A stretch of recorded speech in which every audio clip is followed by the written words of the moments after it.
आपको बता दें कि महागठबंधन ने आज बिहार में बैठक बुलाई, यानी पूरी तरह से चुनावी मोड में बिहार की राजनीतिक पार्टियां हैं, क्योंकि अब कुछ ही दिनों में चुनाव की तारीखों का ऐलान हो सकता है। ऐसे में तमाम पार्टियां अपने अपने गठबंधन के साथ रणनीति बनाने में जुटी हुई हैं। लेकिन खास बात यह इंडिया ब्लॉक की, जो मुकेश सहनी लगातार लोकसभा चुनाव में तेजस्वी के साथ हवाई यात्रा पर रहे, दौरों पर रहे, चुनावी मंच पर रहे, मछली खाते हुए इनका वीडियो भी काफी वायरल हुआ। अब उन सब के बीच इस बैठक से मुकेश सहनी नदारद दिखते हैं, ना ही कोई उनके प्रतिनिधि इस बैठक में नजर आते हैं।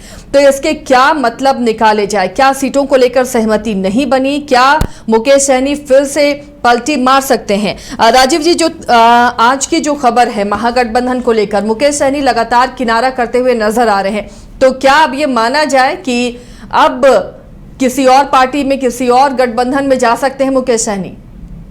कोशिश करेंगे उनसे दोबारा संपर्क हो। तो इंडिया गठबंधन की आज बैठक थी चुनाव को लेकर और लगातार मंथन हो रहा है सीट शेयरिंग को लेकर। तो क्या ये माना जाए मुकेश सहनी की पार्टी वीआईपी, क्या सीटों को लेकर जो डिमांड थी उनकी, वो महागठबंधन में पूरी होती हुई नजर नहीं आ रही है? क्या मुकेश सहनी एक बार फिर से पलटी मार सकते हैं?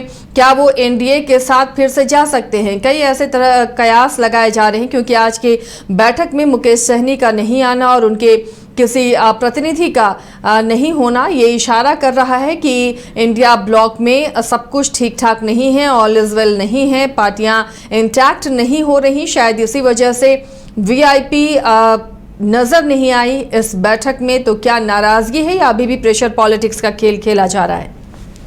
चुनाव को लेकर राजनीति भी बिहार में इन दिनों काफी गर्म नजर आ रही है। बयानबाजी तेज है, एक दूसरे पर जमकर प्रहार कर रही हैं पार्टियां, और इन सब के बीच अब गठबंधन में सीट शेयरिंग को लेकर भी माथापच्ची चल रही है। और सीट शेयरिंग क्या सही तरीके से हो पा रही है, यानी कि कोई नाराजगी ना हो और सब खुशी से सीट शेयरिंग को राजी हो, ऐसा होता नजर नहीं आता है अक्सर। लेकिन कॉम्प्रोमाइज करती हैं पार्टियां और उससे पहले होता है प्रेशर पॉलिटिक्स का खेल।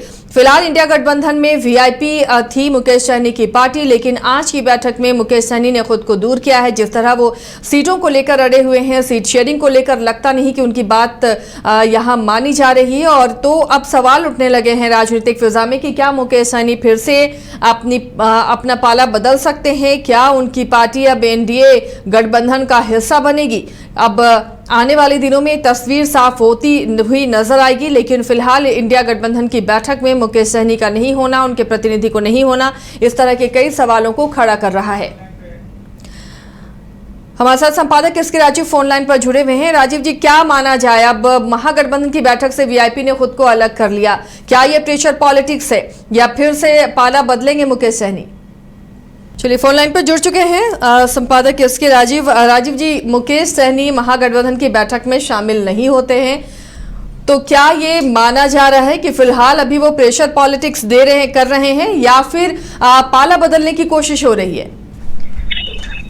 नहीं, देखिए सर, आपको याद होगा कि अप्रैल के महीने में सबसे पहले इस खबर को हम लोगों ने ही, यानी कि न्यूज बायोस्कोप ने ही ब्रेक किया था कि मुकेश सहनी आने वाले दिनों में बीजेपी का दामन थाम सकते हैं। और कल मुकेश सहनी ने विधिवत एक ट्वीट किया और यह कहा, उस ट्वीट में यह लिखा है कि 60 सीट पर कम से कम उनकी पार्टी जो है वो चुनाव लड़ेगी और बाद बाकी जो सीट बचेंगे ये उसके बाद महागठबंधन के जो अन्य सहयोगी दल है वो उस सीट पर चुनाव लड़ेंगे। और साथ ही उन्होंने यह भी लिखा है कि चुनाव जीतने के बाद मुख्यमंत्री का चेहरा कौन होगा ये बैठक में तय किया जाएगा। यानी उन्होंने सीधे तौर पर यह स्पष्ट कर दिया कि 60 सीट से कम पर वो चुनाव नहीं लड़ेंगे। और तेजस्वी यादव जो लगातार यह दावा कर रहे हैं कि मुख्यमंत्री का वो चेहरा है महागठबंधन के, उस पर भी उन्होंने सवाल खड़ा कर दिया कि जब चुनाव जीत करके आएंगे कैंडिडेट, जब चुनाव जीत करके आएंगे उसके बाद विधिवत विधायक दल की बैठक में मुख्यमंत्री जो है वह चुना जाएगा। यानी मुकेश सहनी ने एक तरीके से महागठबंधन से किनारा कर लिया है। फिलहाल अभी वो दिल्ली में है, आज की बैठक में मुकेश सहनी पार्टिसिपेट नहीं करते हैं और उनके बाद जो नेक्स्ट मैन है पार्टी में वो भी इस बैठक में जो है वो पार्टिसिपेट नहीं करते हैं। एक प्रवक्ता को इस बैठक में भेज दिया जाता है। इस बात के कयास लगाए जा रहे हैं कि लंबे समय से एनडीए यानी कि बीजेपी जो है वो मुकेश सहनी पर डोरा डालने की कोशिश कर रही थी, क्योंकि बिहार में निषादों की आबादी जो है वो लगभग 2.5% के करीब है। तो 2.5% आचार्य जी काफी मायने रखता है। और यही वजह है कि इस बार का जो चुनाव है वो काफी दिलचस्प चुनाव होने जा रहा है। आप देख रही होंगी कि हर एक दिन जब सुबह मुख्यमंत्री उठते हैं तो एक ट्वीट करते हैं और उसमें कभी वो मानदेय बढ़ाते हैं, कभी वेतन में बढ़ोतरी करते हैं, कभी नई बहाली की वो घोषणा करते हैं, कभी बिजली फ्री करते हैं। तो ये चीज एनडीए को भी पता है कि इस बार की जो लड़ाई है वो काफी दिलचस्प होने वाली है, कांटे की लड़ाई है। लिहाजा ज्यादा से ज्यादा महागठबंधन के अगर घटक दलों को तोड़ करके अपने पाले में मिलाया जाए तो निश्चित तौर पर एनडीए जीत की ओर आगे बढ़ सकती है। और यही वजह है कि मुकेश सहनी को कुछ न कुछ ऑफर एनडीए की तरफ से दिया गया है, मतलब बीजेपी की तरफ से दिया गया है। और आपको यह भी याद होगा कि पिछले चुनाव में 2020 में भी आसिया जी मुकेश सहनी महागठबंधन के साथ थे और जब चुनाव की घोषणा हो गई थी उसके बाद उन्होंने पटना के एक होटल में प्रेस कॉन्फ्रेंस किया था और उस समय घोषणा की थी कि अब वो बीजेपी यानी कि एनडीए के साथ जा रहे हैं और फिर 5 सीट पर उन्होंने अपने प्रत्याशी को उतारा था। तो मुझे लगता है कि मुकेश सहनी लगातार जिस कोशिश में लगे हुए हैं कि एनडीए के साथ वो चले जाए, एनडीए के साथ उनकी बातें बन जाए, और बीजेपी भी इस कोशिश में लगी हुई थी। मुझे लगता है कि उसमें कुछ न कुछ डेवलपमेंट हो रहा है। यही वजह है कि मुकेश सहनी आज महागठबंधन की बैठक में न सिर्फ उन्होंने पार्टिसिपेट नहीं किया है बल्कि फिलहाल अभी वो दिल्ली के दौरे पर हैं। जी आसिया जी।